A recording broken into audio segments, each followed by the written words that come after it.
Welcome. You're listening to How I Did That, a storytelling podcast. Let's jump into today's episode. Today, I'm very excited to have you here. Thank you, Neha, for having me. It's so nice to see you again. Me too. So for the listeners, we had recorded an episode in January for you guys, but I ended up losing the file. And so we are re-recording with a lot more content this time. It's been like 8 months. So we have a lot more to share. So yeah, I'll let you take it away. Okay, great. So my name is Deanna Singh. I'm in San Francisco, California, and I started doing Reiki a couple years ago, or back in 2019. And I left the corporate world. I used to do software sales for about 18 years. Very lucrative. I did well. I loved it at the time. And then the last couple places I worked at were not very inspiring or motivating to me anymore. So I started getting, so I quit my job and I decided to take maybe 6 months off to do things that I didn't have time for normally, if I had a job. And so I started volunteering and became vegan and learned all about, the farming, dairy, egg industries, and started volunteering for some nonprofit organizations here to increase awareness about the meat, dairy, and egg industries. And while doing so, I love animals. So when I found out what was happening to them, I wanted to help them in any way that I could. So I got into that's how I got into Reiki, because I could do it from afar anywhere in the world and help any animals anywhere.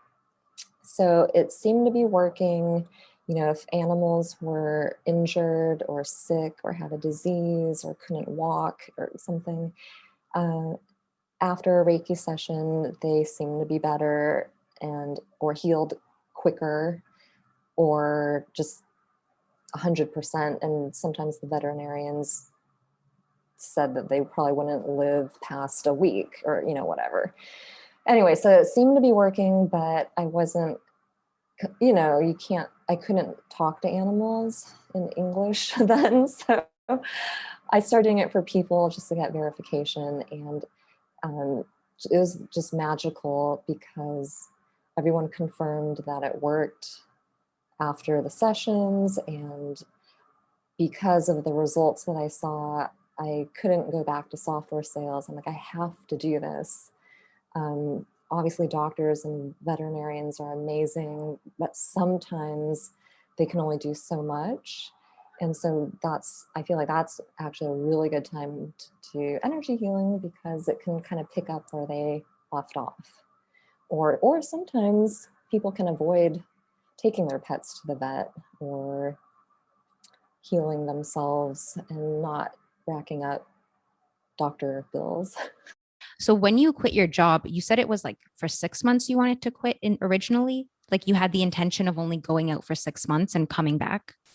Yes. Well, I set a goal for maybe like 3 to 6 months to do things that I never had time for, like volunteering or taking a glass blowing class or learning another language or, whatever.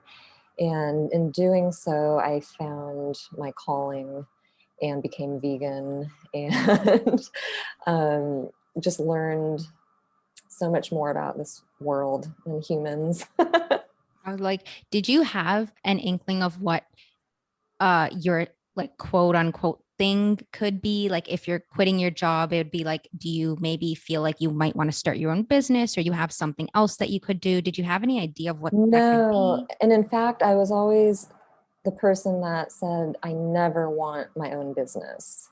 Like I didn't even want to manage. I was an individual contributor. So I was a sales rep or account manager, for 18 years. And I just loved it. I didn't want to manage a team and be responsible for them. And I thought I wanted to stay in sales, but not sell software. Maybe do something like sell, work for Impossible Foods or Beyond Meat or, you know, like maybe like a more environmentally friendly company, or do something that helps animals, or work for a veterinarian. Like I was thinking of just maybe being a receptionist at a company that I loved, because I realized I didn't need to make as much money as I did in software sales. So once I realized that, it opened up more possibilities. And I didn't know about Reiki and energy healing before. It just kind of crossed my path randomly or coincidentally. And the timing was perfect because I wanted to help animals. So I'm like, oh, that would be amazing. So Nice. that's how it just, I don't know where I saw it. If it was like in an ad or on Instagram or Facebook or something like that. Okay. So like when you had quit your job, you mentioned that you also like went vegan. Did you have like, were you vegetarian before, or was it like complete like meat eater to vegan transition? Like how did that, because people usually like they might see something online and they're like, hey, I want to switch my diet, or you know, how did that come about? Yeah, so I had been mostly a pescatarian since fourth grade. So in fourth grade, we saw videos on what happens to the chickens and cows, and basically we learned a little bit about the meat industry, but not the dairy or the egg industries. So I eliminated meat except for usually on holidays, so like Christmas, Thanksgiving. I might have a little turkey, but I was still eating dairy and eggs. I loved eggs. Eggs were like my favorite. And of course, dairy, cheese, ice cream. Couldn't live without those. And I remember telling myself, I can't give up cheese. But okay, and then fast forward to a few years ago when I saw videos on how they produce milk, or how the milk manufacturers produce milk, and where we get our eggs, how we get our eggs. My mind was like I don't know why I didn't learn about it sooner. Or in fact, I think one of my coworkers asked me if I wanted to know, and I think I said no. This was maybe like 5 or 6 years ago, because I loved eggs so much and dairy, like I just said, so I didn't want to give it up. But as soon as I saw what happened, I'm like, I'm done. Like it was a no-brainer, and there was no way I was going to contribute to that industry and give my money to other people to do what they do. And it was like horrific, like worse than my imagination thought it was. So how did you find that transition? Like what did you do first? Did you just go like cold turkey overnight, or you Yes. started? Okay. And then, Well, I take that back, because when I would go to restaurants with friends, if you were in a group and they're ordering all this food to share, right. that was a little hard, because like I would never order anything that's not vegan. But if someone else did and they're like, oh, I'm full, throw it away. I don't want to take it home.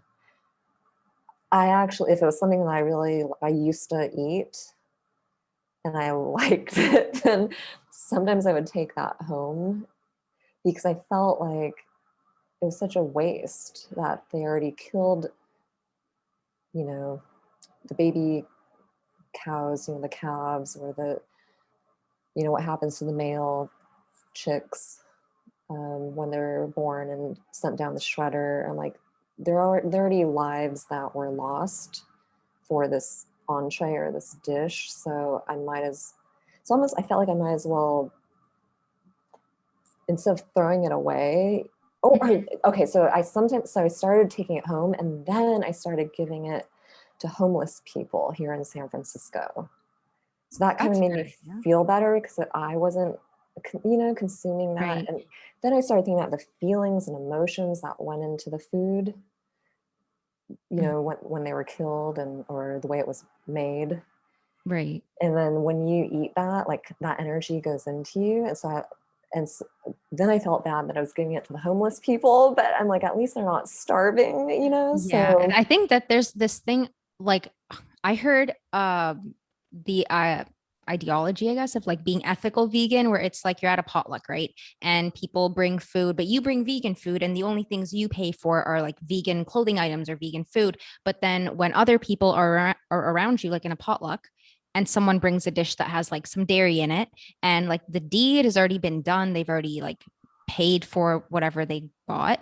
Um, and like you having a little bit of that doesn't actually contribute to like animals um being tortured or any of like the things we're trying to avoid. The only thing is like the people who are bringing it to the potluck, like the more, like for me, the more I told my friends like I try to be as vegan as I can, the more they tried to bring like vegan things to potlucks, or compromise and bring a vegan dish instead, or have something that I could eat. But every yes, time if I went to a potluck, if I just ate whatever they brought and brought my own vegan dish as well, then it would be like, well, she's eating it, so we might as well just keep bringing what we're bringing. There was just that. But other than that, like the ethical vegan portion of it, I know what some people I've heard do is like, people are already bringing it, so you may as well just have something in that case, or bring it home, like you said, and give it to other people, or at least don't waste the food because it's already, happened. Like they've already paid for it. The food that you eat, you're also absorbing the energy of it. And I believe in that. And I know you do as well. But I do think that meat has that lower frequency of energy than other foods. now that I realize everything is energy, and just the more I learn, now I actually think I do believe in it. Yeah. So I stopped bringing stuff home a while Mm-hmm. ago, but I started out. It was kind of a gradual. I mean, it wasn't cold turkey like you asked. It was like a progression, and I feel like I shouldn't even call myself vegan because I Mm-hmm. still have possessions that are not vegan. Like I'm trying to Mm-hmm. donate stuff and give stuff away or whatever. I know some people like donate it as well, or they're just like, I don't feel good wearing this anymore because, yeah. Yeah, and then there's that whole energy thing, Mm-hmm. but and just looking at it, being reminded, like I have a couch that's made out Oh, of you're right. The couches. No, my parents had bought couches, and couches are made of leather, and car seats. yes, but there are vegan cars now. Tesla is has Yes, made all vegan car seats already. And I'm like, if Tesla's been doing it, why have other companies just don't want to change their processes, right? They're changing I the think process of there are a that is slow. couple. There might be a couple. A couple, yeah. I used to work in the seating department when I was interning at Chrysler. So in seating, they talk about, everything to do with the car seats, the foam that goes inside it, the heating and cooling of the seats, the venting, all that, the headrest and the leather that goes on top. And at one point, I remember my manager, she was talking to one of the other managers, and she had like a sketch of the cowhide. So it was like laid out, and it was like, this is the portion that we take and cut onto the car seat. And that's when it actually hit me that they were, and this was just a few years Ah, ago, it hit me that they were taking real cow hide and putting it on a seat. And I don't know why it just didn't, I knew that like seat, like leather was from cows, but it just didn't register to me that I was sitting on cowhide in every car, almost every totally. car.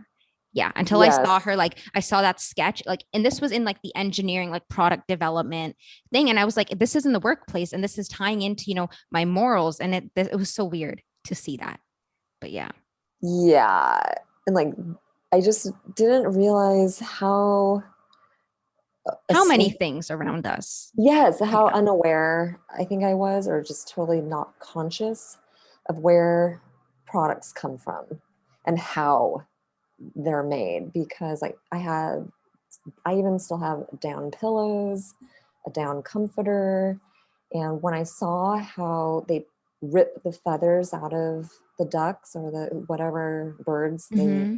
do it, because it's all different kinds, it's like literally ripping out our hair, the equivalent of ripping out human hair while we're conscious of it, alive and conscious.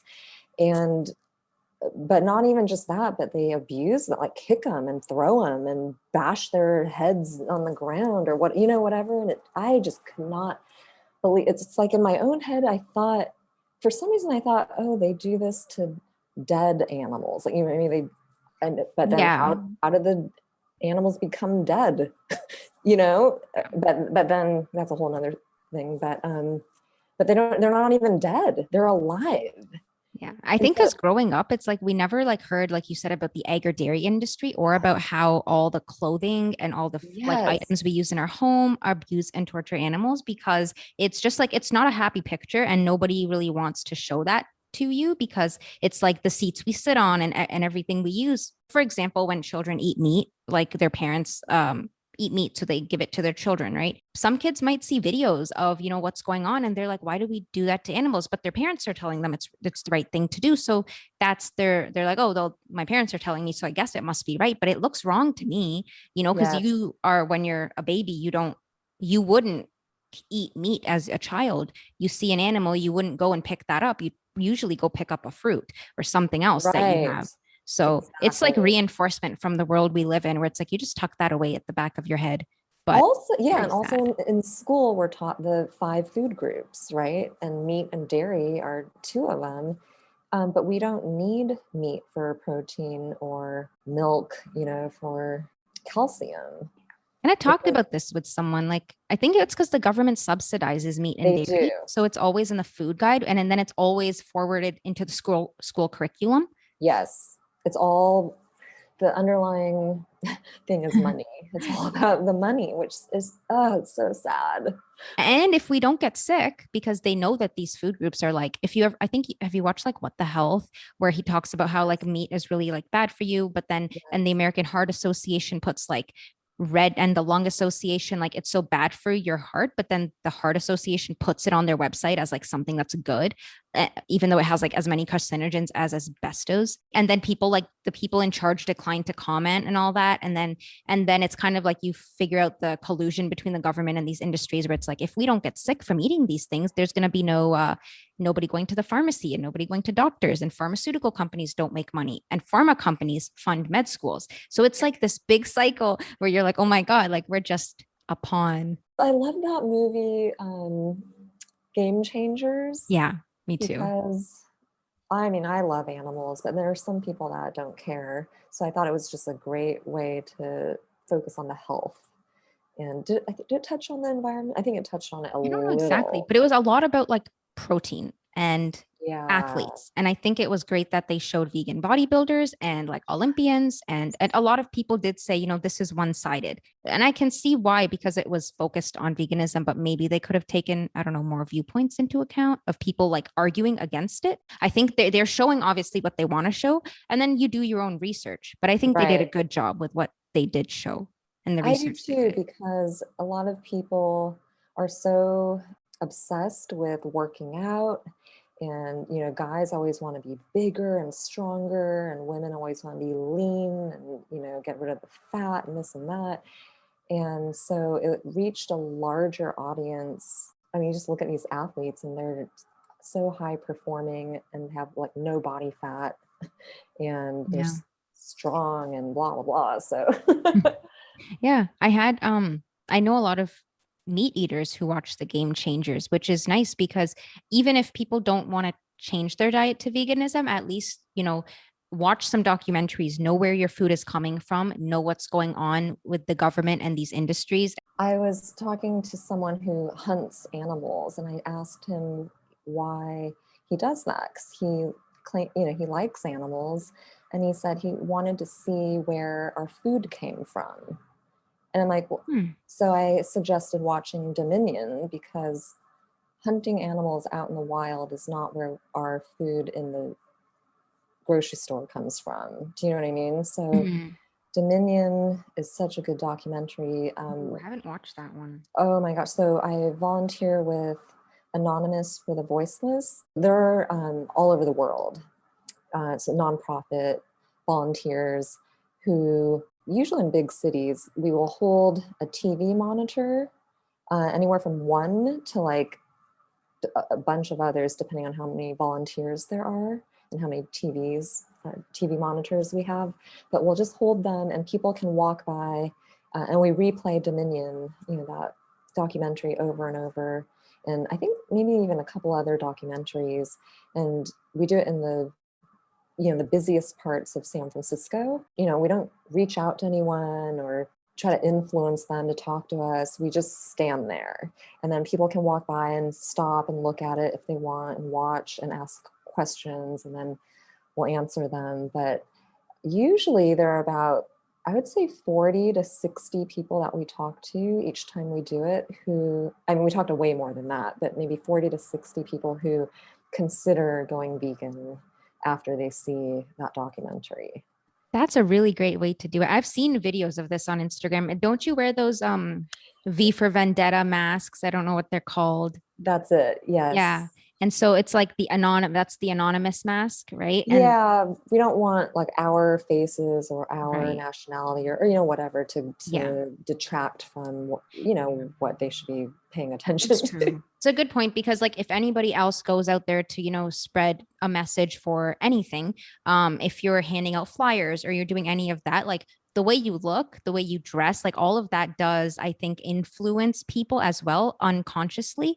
On what they choose to do with the information you give them versus, and I'm pretty sure like you guys wear pretty plain clothing, right? Just plain jeans, t-shirt, all black. Okay. So Try to everyone's wear all like black. just a full anonymous, like they don't know who you are. It's just focus on the screen. You know how sometimes people don't want to approach you because the person might try to reel you in and like into an hour-long conversation and on all of that. This is nice because people can see it as they're walking by and choose to stop and look. And it's non-invasive. That's We're the word. we do have volunteers that stand around, the people that are holding the TVs or the monitors, but they just stand there. And then if people have questions, they'll approach the volunteers, but we try not to just data dump on them. And people would feel, especially if it's something that opposes their views, like if you approach a meat eater about veganism and it's something they've never considered at all, or something they like blocked off in their mind every time they hear it, it's like a negative connotation. And it's like, oh, well, I'm just going to end up eating grass if I do that kind of thing. Then they're probably not going to be likely to change their diet if you like reach out to them. It's more like if they come up to you, just give them the information that they want and they can choose to do with it. I feel like we just plant seeds. That's and we're not being aggressive about it or loud or forceful or anything. We're just silent, basically, and they could just see the video. Yeah. So when you went vegan, right? You said it wasn't cold turkey. It kind of like took you a while, and so what did you find the most difficult in your transition? Because you were already pescatarian. Yes. So the hardest part for me probably was giving up sushi. I loved sushi, and socially, it changed my life because it got to the point where I didn't like going out to dinner with large groups of people because I didn't like seeing all those animals on their plates.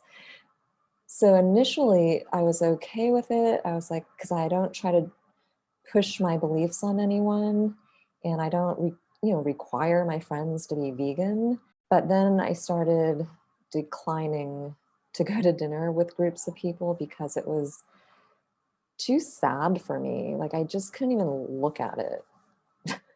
So that I think was the hardest part. But a lot of my friends were very sensitive to it, or they respected my feelings, and many of them would suggest vegan restaurants or potlucks, and maybe make some vegan dishes. My parents and my family were my parents were supportive, not really my family. I mean, larger family. But it was also easier than I thought because nowadays there are so many vegan options that I don't feel like I had to give up anything that I used to eat. There's a vegan version of everything. So for me, I loved pizza, ice cream, veggie burgers. I still eat veggie burgers, but I love like Impossible burgers. And I love cheese, and oh my gosh. So I remember probably 10 years ago, the vegan cheese was awful. It was kind of I slimy, agree. right? Disgusting. Slimy, like wet or Yeah. something. No, Or the like, only one I remember was Daya they used to have, and it was really bad. This was in yeah. 2014. Oh my gosh, that was a long time ago. I Yeah. mean, comparatively. But now, like Miyoko and Kite Hill, and like, I mean, there are so many brands, and a lot of them taste sometimes better than real cheese to me, or dairy cheese. And But lighter. A lot of my friends who are not vegan, every time they come over, like we cook vegan food. And if I have any type of like vegan cheese, they're like, you know what? It doesn't stick to the roof of my mouth, doesn't oh, sit in my good. gut, like, and just stick there. It makes them feel a lot better after they eat it. They don't feel like Good. I'm gonna fall down, super lethargic. You're right. Some of my friends said the same thing, and they're very considerate. Like one friend, I went to go visit her the other week, and she bought cheese and crackers, but all vegan cheese. I'm like, Oh, that's oh, so sweet. awesome. Yeah. I never really thought about dairy before because, when you're born and just growing up as a kid, it's what you eat. It's supposedly healthy and, contains calcium, good for your bones, blah, blah. But I didn't realize that humans actually we don't need milk after we're babies, especially another species milk. And so sometimes I'll ask people if they would eat ice cream or cheese that's made out of human breast milk. And a lot of people are like, ew, that's so gross. I'd never eat that.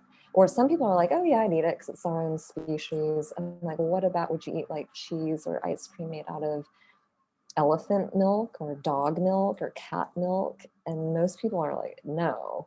But it's the same thing. So like when you really think about it, it just doesn't make any sense, and it is pretty gross. And then once you learn how the cows are treated and what they go through to produce the milk and how they obtain it from them, that that just sealed it for me. But and I don't even think it's Yeah. healthy. Like people are lactose intolerant for a reason. A lot of us, we don't have the lactase enzyme to digest it because the milk wasn't made for us. Right. And then people, because that milk was meant to nourish a cow, which is this huge animal, right? Like imagine what that does to like little human kids. I mean, like Right. No, a lot of people I know have like eczema because when they drink milk, or they get bloated when they drink milk, or it's just inflammatory in general, from what I've heard. Um, and of course, like anyone listening, you do your own research, right? And you find, I know a lot of people want like scientific research papers and like actual research studies to show, like back up what I'm saying. This is like, I've just heard this or read about this. I don't have like, the scientific papers on me. Okay, so yeah, you transitioned to being vegan, right? You had all these vegan replacements, and San Francisco has so many options, right? You're in California. You lucky. There's like this cell culture meat. I think it's made from like replicate an animal cell, and they just Yes. grow it.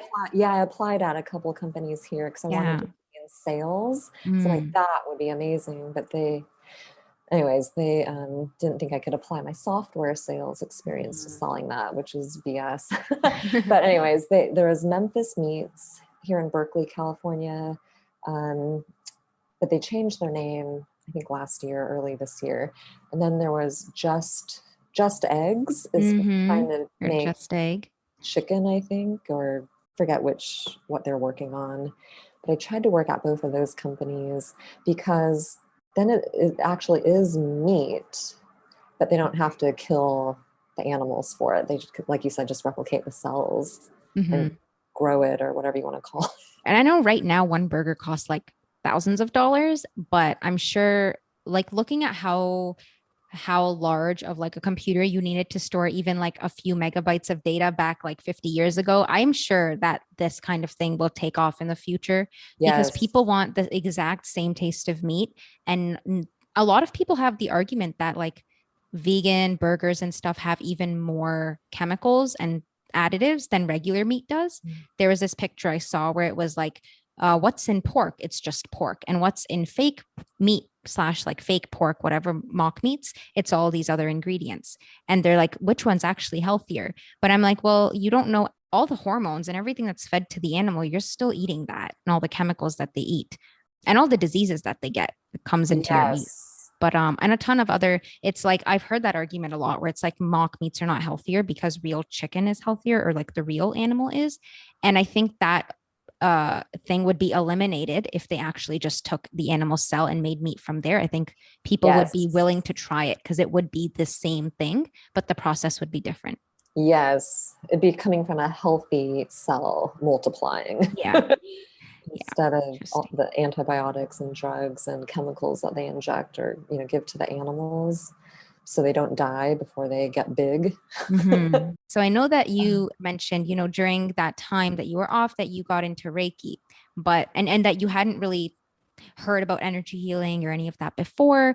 How did that, and you said you saw it somewhere online, but how did that randomly come about? I actually think so I believe in spirit guides, guardian angels, higher entities, life after death, all our souls and spirits.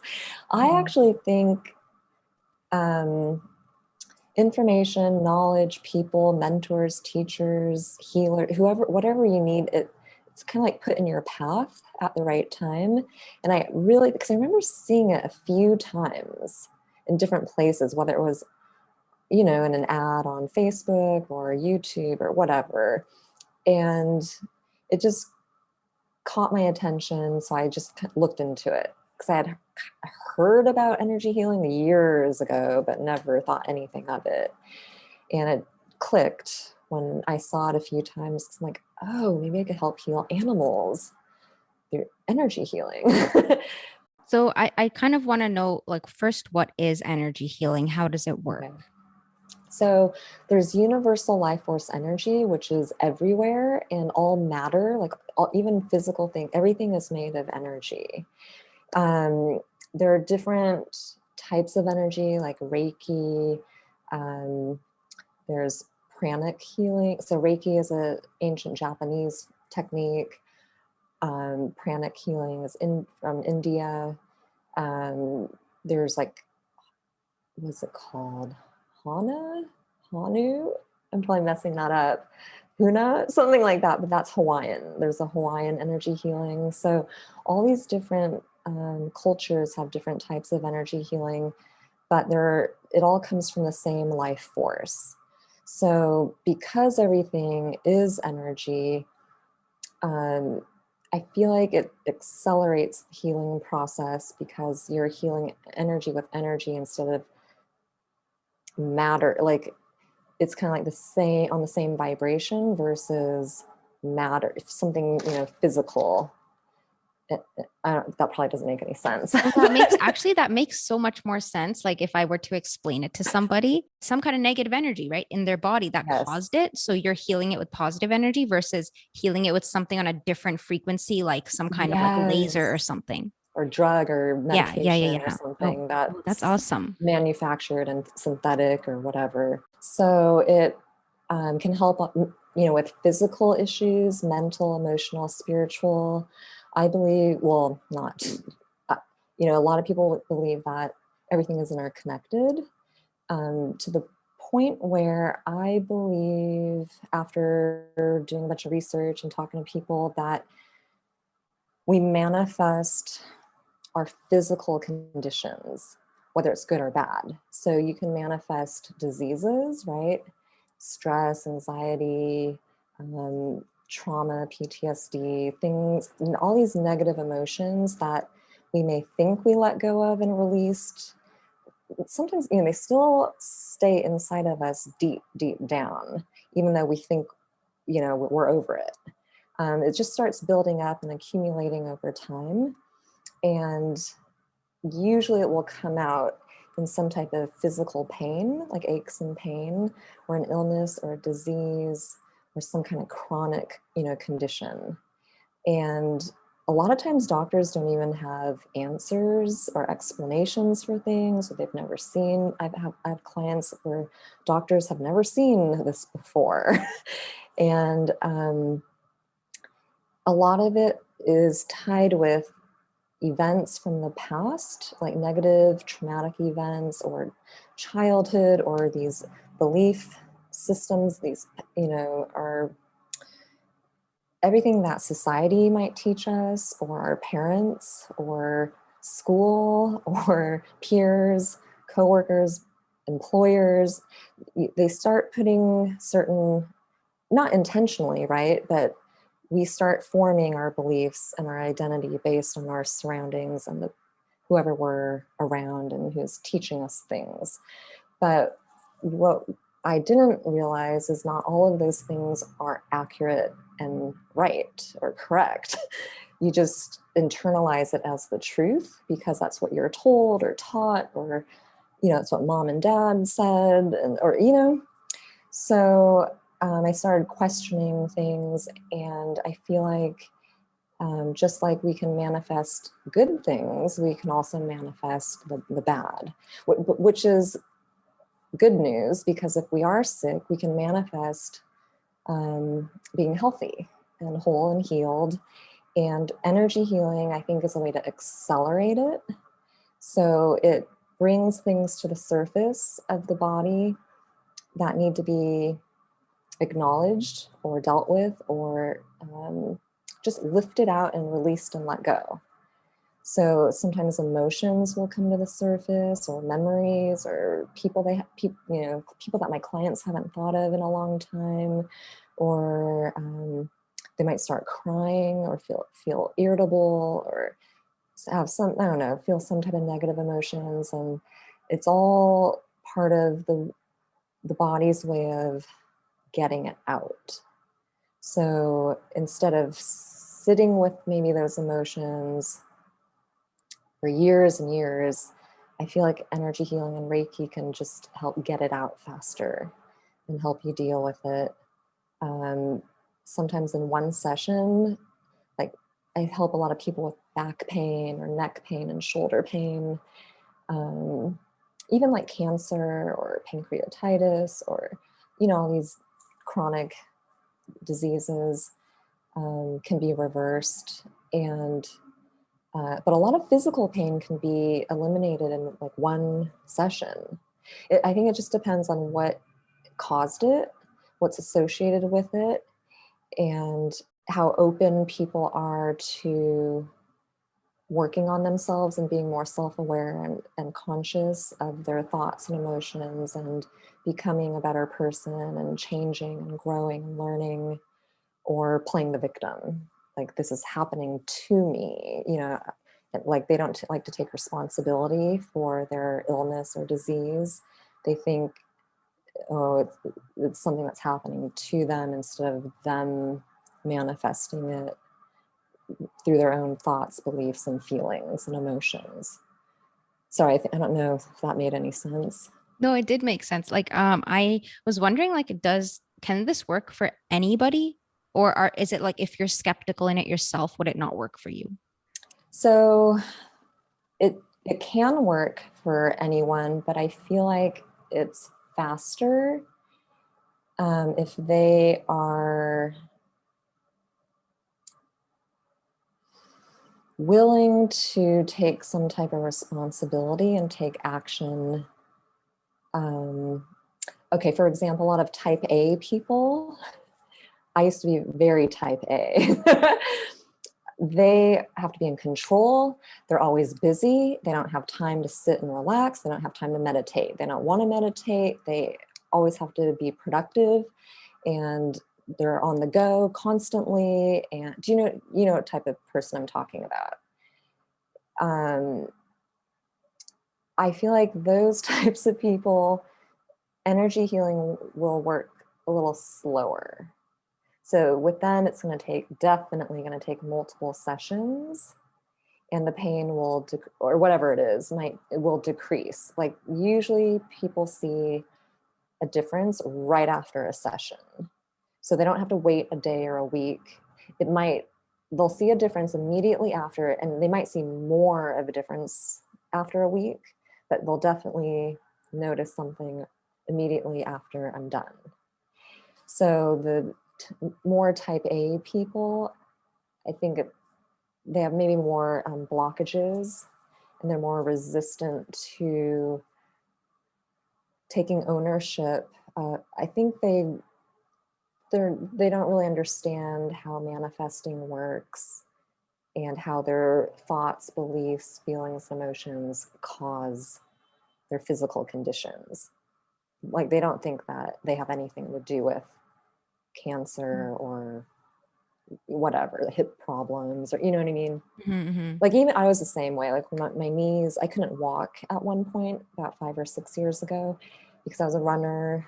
I got an MRI and x-rays. They said I didn't have cartilage anymore. So it was bone on bone, which is really painful. That's why I couldn't stand or walk. And I thought I would need a wheelchair or surgery. And I thought, okay, of course I thought I caused it because I wore down the cartilage, but I didn't think there was anything else behind it emotionally, mentally, psychologically, issues from childhood or with my job or, anything like that. But Reiki got rid of, so I was pain-free, like maybe 90% pain-free after 1 month of Reiki. So let's say 4 to 5 sessions of Reiki, I was 90% better. But then there was like this 10% that was associated with a lack of, maybe call it support in the work environment. Because I had always grown up in a very supportive environment. My parents have always been supportive and encouraging and motivating, teachers and coaches and managers and whatever. But then there were a couple of instances where I didn't have that support, and it derailed my self-confidence, my self-esteem, started making me question myself as a salesperson, which was weird because I was very successful. So there was no reason why I should be questioning how I do my job. But there were certain people that made me question myself. And I feel like it contributed to not feel the lack of support in my knees. Does that make sense?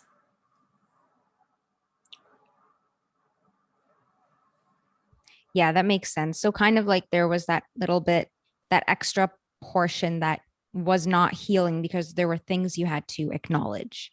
Yes. And as soon as I realized those things, worked on myself, I just basically had to get my old self back. But what do you mean like worked on yourself? Like how do you acknowledge Yeah. something? So it was a lot of self-reflection, self-analyzation, trying to learn from those people who I thought derailed my self-confidence. Mhm. I actually found that there were things that were useful that they told me, Mhm. that I could apply in the future, in my profession. So instead of being resistant to it, I'm like, can I use this to improve my process or improve who I am as a salesperson? Or I had to change my perspective. So instead of feeling attacked or like a victim, I'm like, let's just turn this around and see, like, is there some validity to what they're saying? I took bits and pieces of what they told me that I thought were helpful. And other stuff, I just had to know who I was. The work had to do with not playing the victim and trying to see what I could gain from this. What knowledge and wisdom could I take away from it? What can I learn? How can I be better? What could I have done differently? Clearly, we're not perfect. So even though I was doing well in software sales, there's always areas for improvement. So I tried to find some of that. And once I did that, my knees, there were a few years where I was totally almost back to like normal. No pain in my knees when I walked. And it was like magic. I'm like, oh my God. So that's when I realized that the mind is, all the emotions and feelings and thoughts do affect our physical bodies. and conditions. Once you healed that, right? Was it like the first thing you did was to heal yourself? And then after that, you're like, let me try doing this on other people?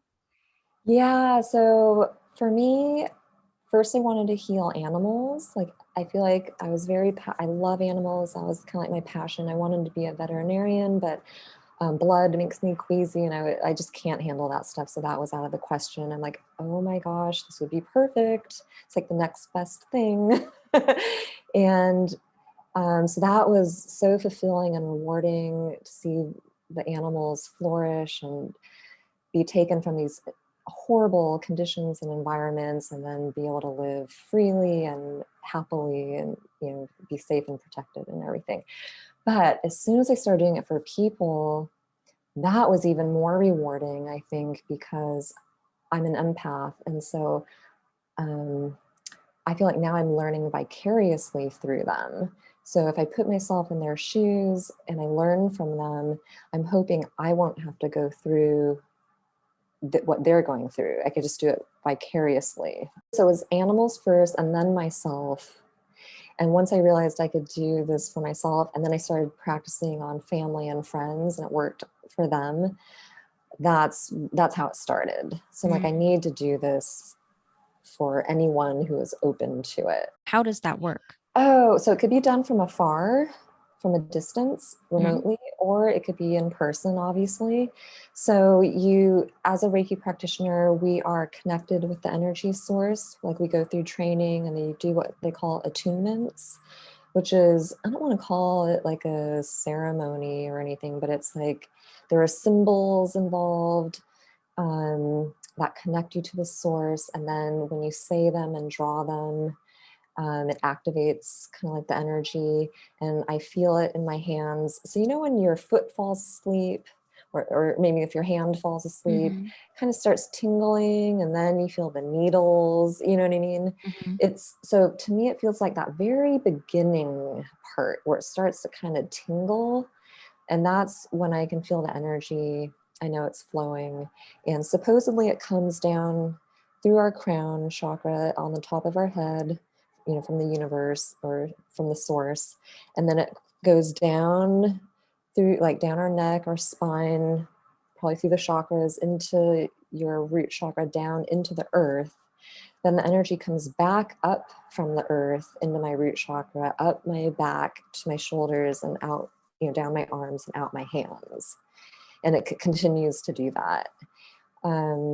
So, like, from afar, I just need a photograph of someone, their name, their location, and what they want to heal. And how light, they say things travel at the speed of light. It's instantaneous, right?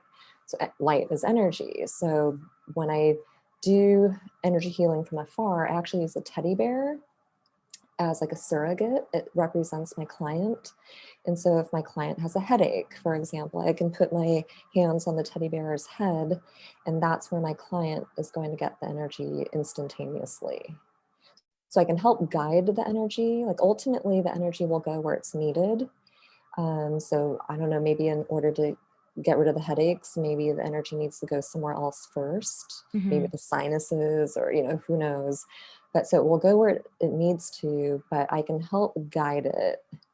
And for animals, they actually choose and decide if they want to draw the energy into their bodies. So I'll send it and I'll guide it. But animals, they can be like, no, I don't want it. I'm good.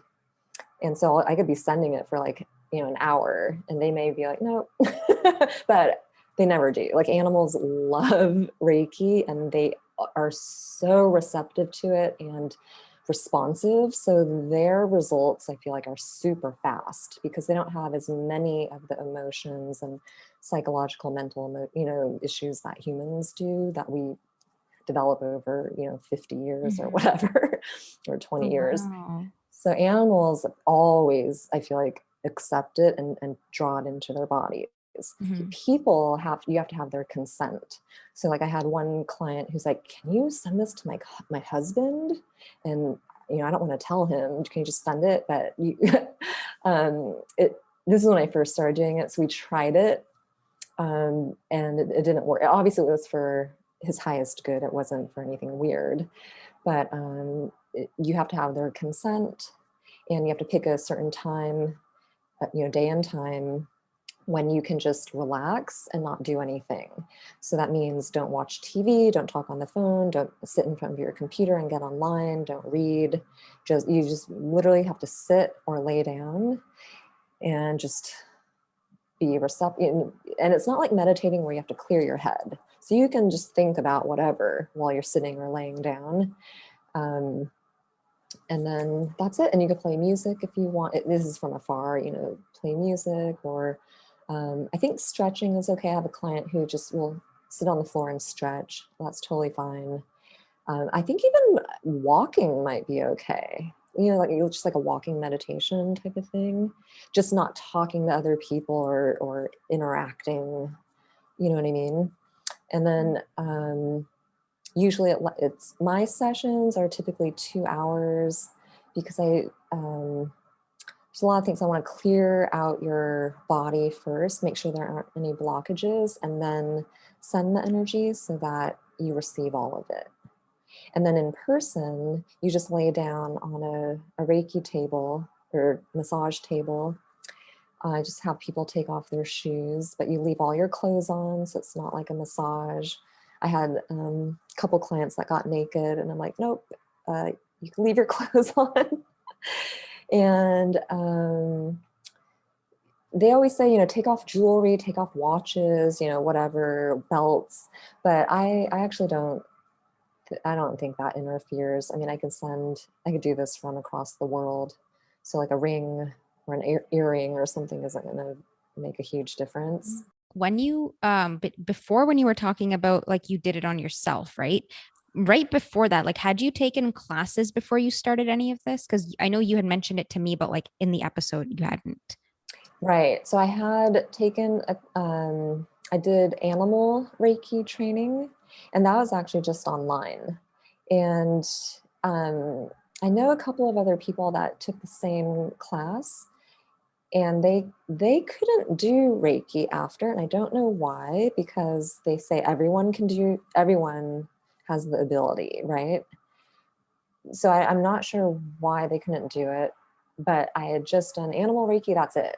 And then I tried it on people. So then when it was working on people and I decided I wanted to do this full time, then I went and got certified to do it for humans. So I had an official, certification for that, for my practice.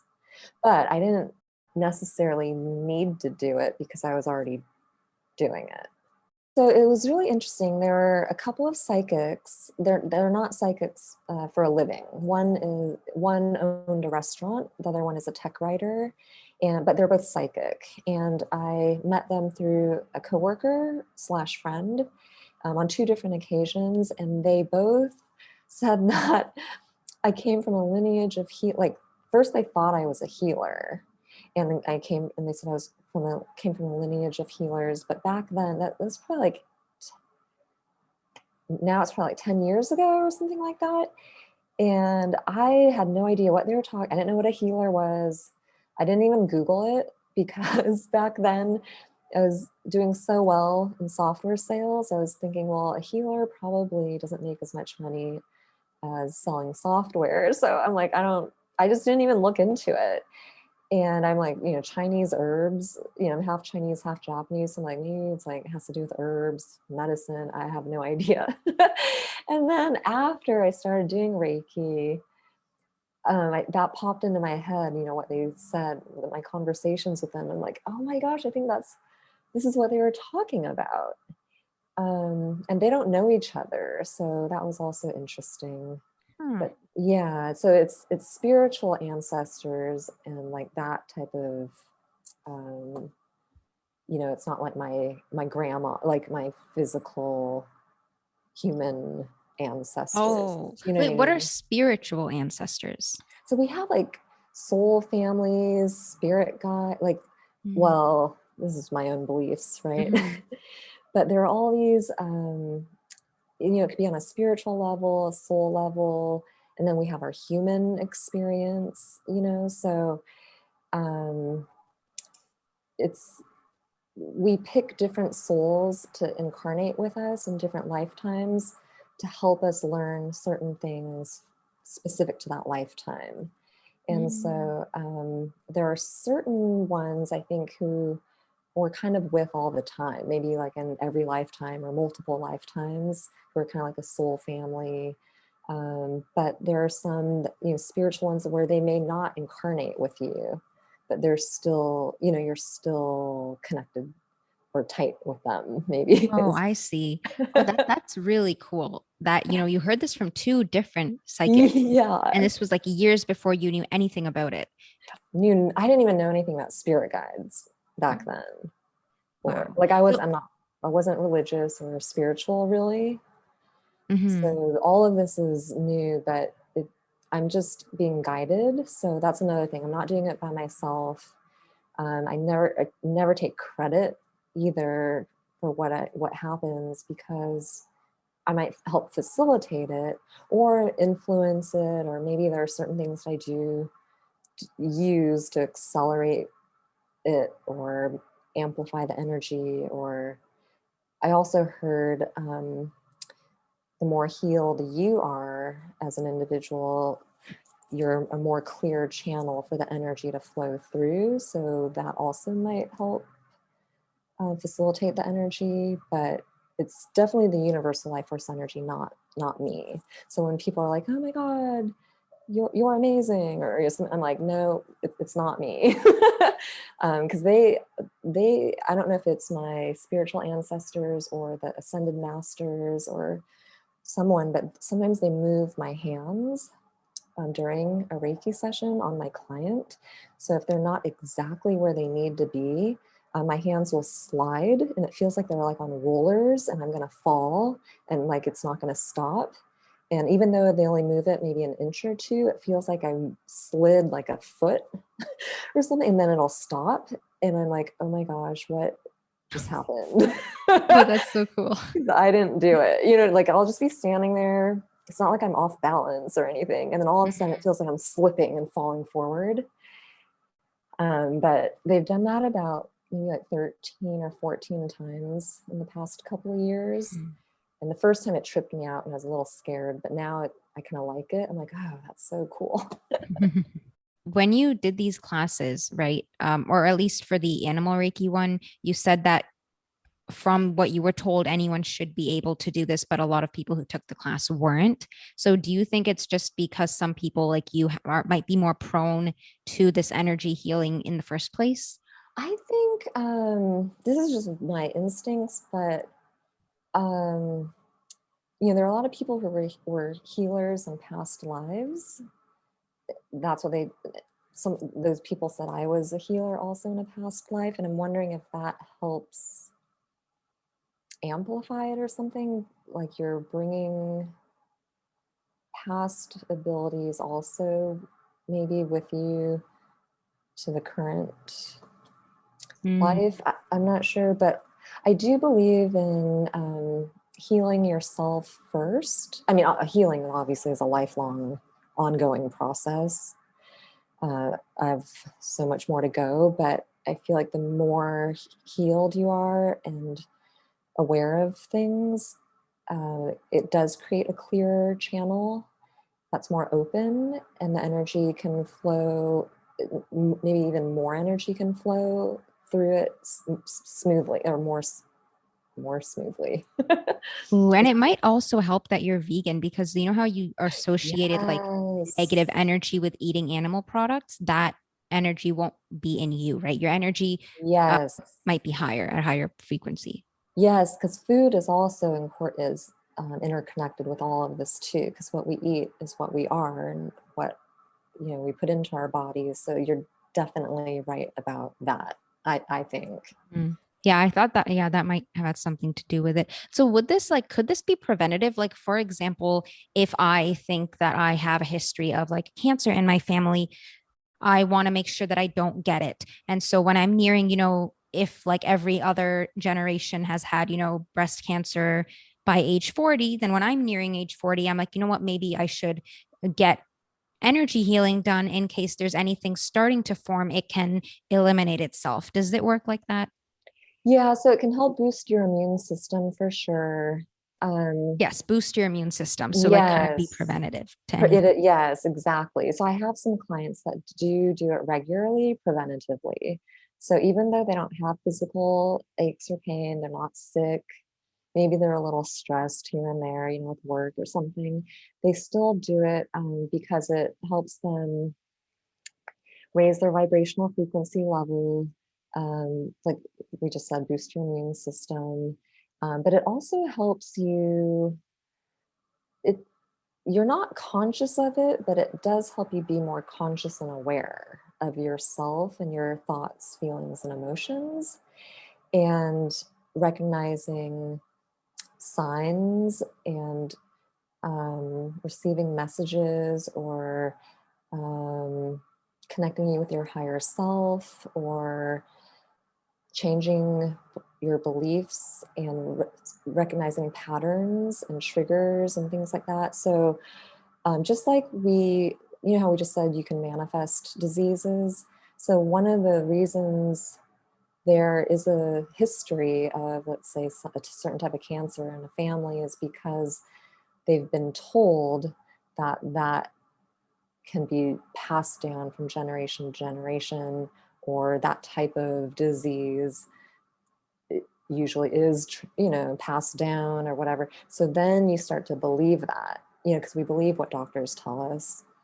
uh, I don't believe everything anymore, but I used to. So you could see how that gets into your head, and you can manifest that, if I you know what see. I mean. Yeah. So, but how would you know where to send the energy? Because it's not like it's in their sinuses or in their lungs Oh, or. yeah. So for something like that, I usually just do a full body Hmm. session. So there are certain hand placements all the way from your head to your feet, on your front and your back. And so I would just do the whole body. That's awesome to know Yeah. that, like, you know that you could do something preventative like that. Yeah. And what's so funny is, so of course I practiced on my parents, right? Hmm. And just a couple of times, my dad's back hurt once, and my mom had a stomach ache, and maybe hip pain or back pain. But they're t- I just did Reiki like once, for whatever they had. It's totally gone, and they're so like, they say they hang out with their friends all the time. So my parents are probably like what, 70, 76 years old, and they said a lot of their friends, have all kinds of aches and pains. Their hip hurts and their knees and this and that, or they have colon cancer or this type of chronic condition. And their friends are not open to doing it because they've told them about energy healing, but Hmm. they're not really open to it, Yeah.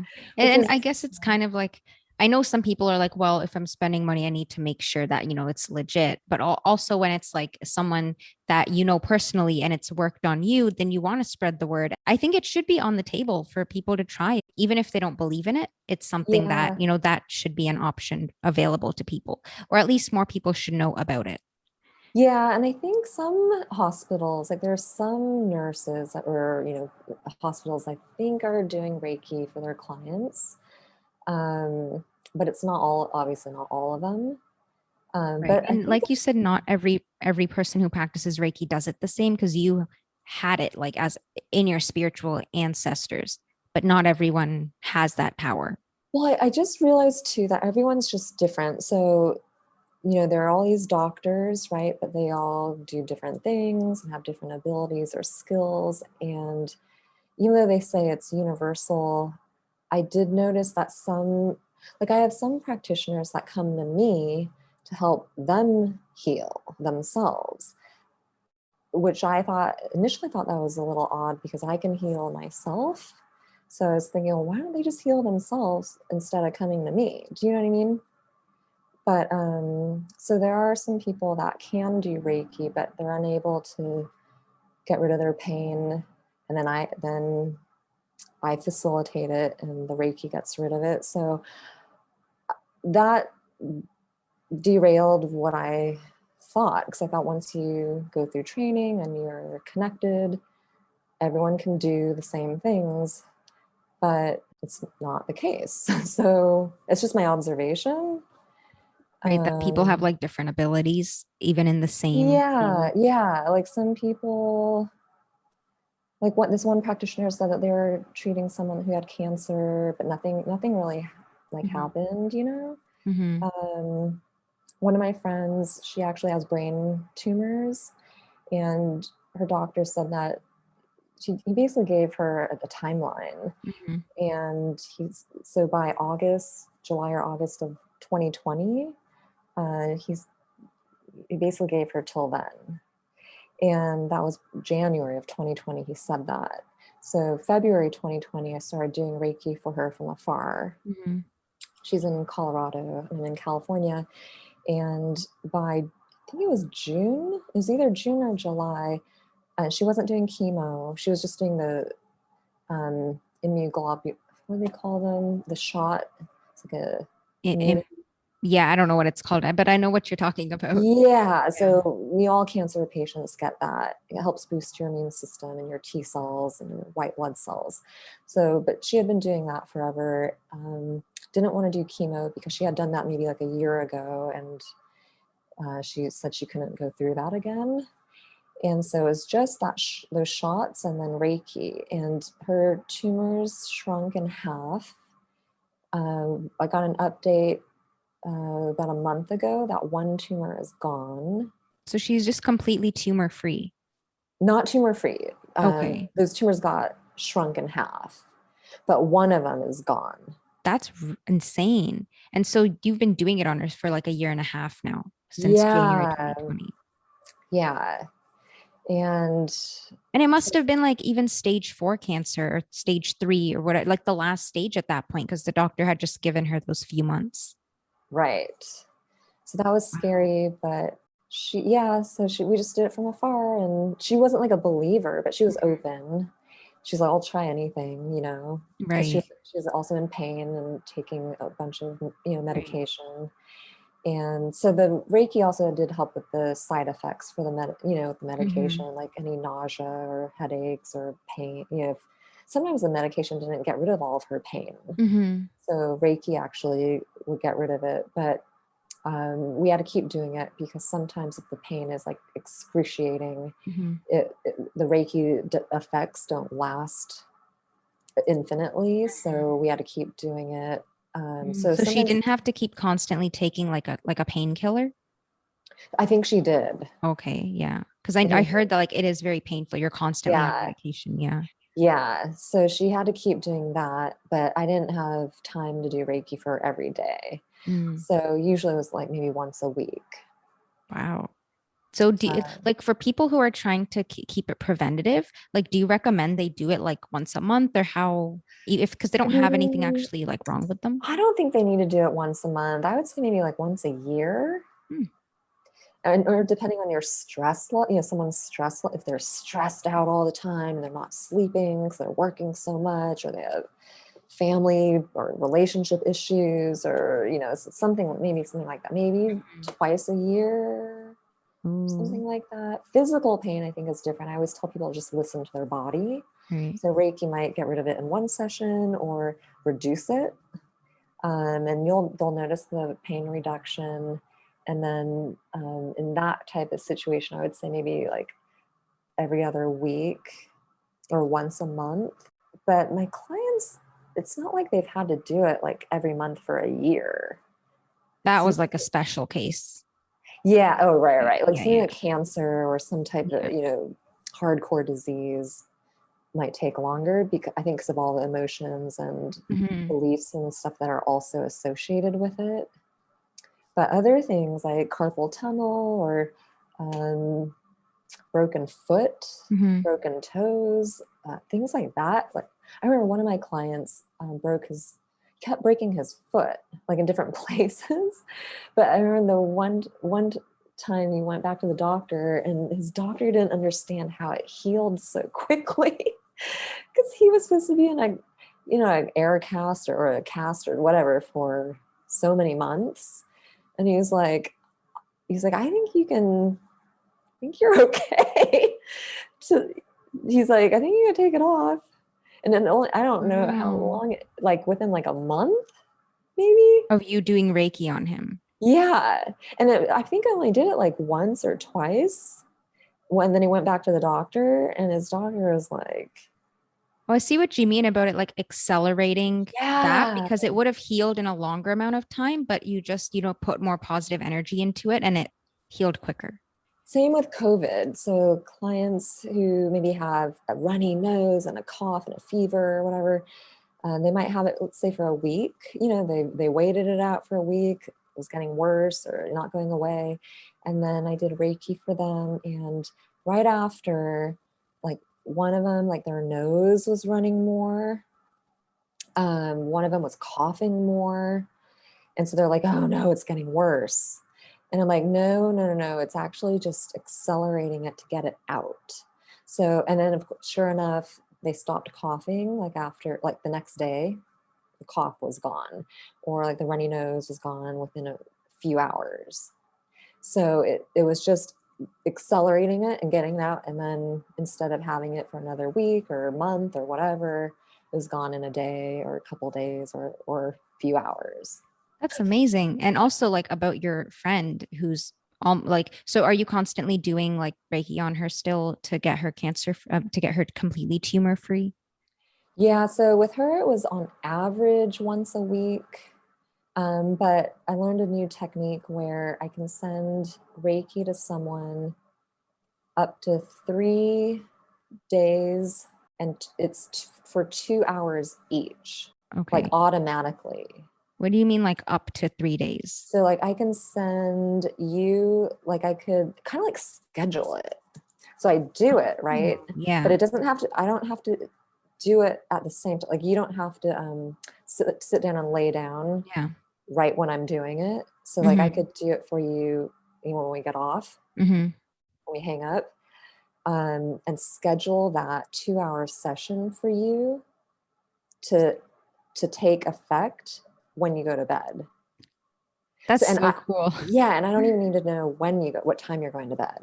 It's just upon going to bed, this session is going to be sent to you for 2 hours, 2 hours of Reiki, and then it's going to repeat, let's say tomorrow, Tuesday and Wednesday, upon going to sleep for 2 hours each as well.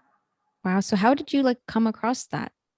This is through training. So Oh, that's another thing. So all this training schools or programs are different. That's why, so I went through 2 training programs because I wanted to compare them and just see if there was anything I was missing, and just I'm very thorough. So I just want to make sure I was learning, there wasn't anything I that I missed.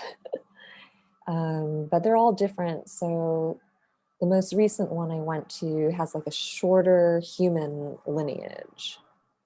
So like the person that rediscovered energy healing. So like Jesus, he could heal people with his hands, but he rediscovered how that happens and introduced it to humans and the planet Earth. So, or it's from Japan, or was.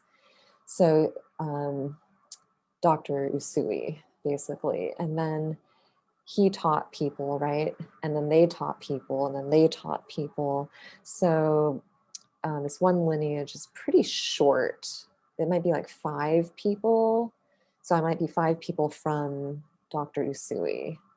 Whereas there are other schools where the lineage might be way longer. And it's just like playing a game of telephone, when you tell someone mm, something and they call someone, tell them the yeah. same thing, but it kind of changes every time it's told to someone else. And so I feel like the training is also like that. So was that more of like a modern I guess lineage because it's like not as far down? That one is more traditional and maybe authentic. So Hmm. it's closer to how Dr. Usui did it. Whereas other programs change the hand Oh, I position, see or what you mean. Okay. they change the process, or they, you know, um, I don't know, it just gets changed over time by different people who do it and then teach it. So then they teach it a different way, and then they teach it a different way. So I did the most recent one, the lineage, it was just more traditional, I think. So you had learned like different techniques in both of them, and this technique of like scheduling it, you learned in the recent Yes. class. Yes. Because then you can also have like more clients, right? Like if like 10 people wanted to do it when they went to bed on the same day, you could just schedule it in advance. Yes, exactly. Nice. So like when you get the certifications, how many certifications do you currently have? Or how many? Because you said you took 2 classes and then an animal one before that. Yeah, so there's the animal one, there's Reiki level 1, Reiki level 2, Reiki level 3. So, and the animal one, there's no levels, it's just animal Reiki. So I have that one. Level 1 is just being able to heal yourself and others in person. And that's just hands-on. Third level is being able to do it from a distance, from afar, anywhere in the world. And kind of doing more healing, like mental, emotional healing, not just physical, like physical issues, and I guess maybe more spiritual. And then the third one is being a Reiki master, where you can train others to do Reiki. Ooh, so do you have like all of those? Yeah. So the first program I went to, I did levels 1, 2, and 3. And then the second program I went through, I just did levels 1 and 2. So they've only taught 2 other people to teach Reiki. So it's a very long process. Like it could be like 2 years to go through their training program to be a Reiki master. And it's like a lot of shadowing, a lot of hours. You have to write a dissertation. So it's like getting a PhD. But how long did it take you? Because if you just started Reiki in 2019. Yeah. So like classes could be like 2 days long and usually last like 2 days, 2 or 3 days. That's for each level. The Reiki master training is the one that would take a lot longer, like a year or 2. Oh. I'm certified, but I've just been enjoying doing Reiki so much that that's like my focus. But I do feel that calling where I think I'm supposed to be teaching people because people keep asking me. So it's kind of like the universe saying, okay, get going on this because people want you to teach them. And that's amazing because also when you heal someone in that way, it opens up their mind to the fact that like just scientific drugs and like prescription medicine is not the only way to heal. Yes, I believe in a combination of like Western medicine, Eastern, alternative. I think whatever works, and there's no one way, right? There's so many modalities to heal physically, mentally, and emotionally. So I feel like and none of them are bad. I do medication. I feel like, you always see the warnings like, take these pills, but it could cause cancer or a heart attack, or you know what I mean? So and pills are just temporary, right? They're not a permanent fix.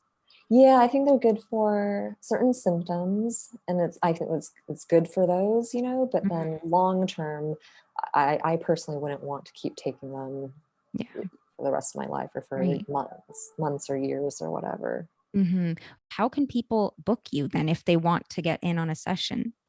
Oh yeah, so they can just call me, text me, email me, find me on social media. I have a website. Okay, I'm going to link all of these in the podcast description. Okay, my website is reikisf.com. So Nice. it stands for San Francisco, the SF. And then what's your Instagram handle? Reiki _with Deanna.